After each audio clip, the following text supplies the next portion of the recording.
I understand that you want to focus on the vote ahead, but people are quite worried. I mean, I spent the week in Harlow, for example, where people are really concerned about what happens next if the deal falters. So let's make a deal. You don't have to tell me what Plan B is, but you have got one, right?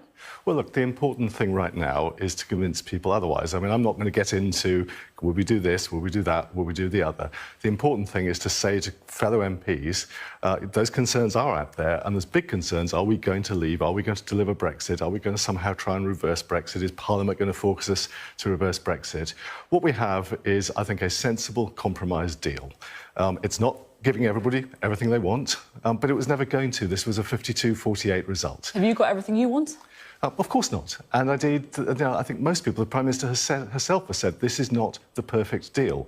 But if you'd offered me this deal back in 2016, at the time of the referendum, and you said, instead of staying in the European Union, you can have this, I'd have said, thank you very much.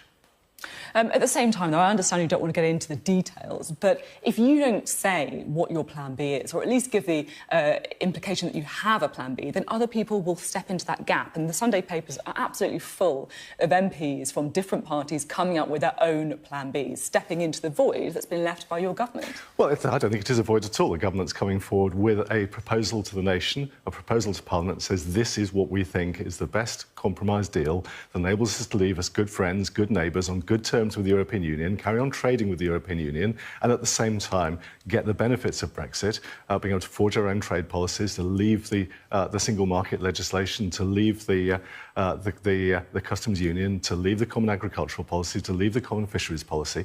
What we campaigned for in 2016 was not to become an inward-focused nation, not to walk away from international friendships, but was to stay good friends and neighbours, to be a globally focused country, but actually take back control of our laws and our finances. And I think that this deal achieves that, but it does so in a way that recognises the fact the nation is pretty divided on this issue.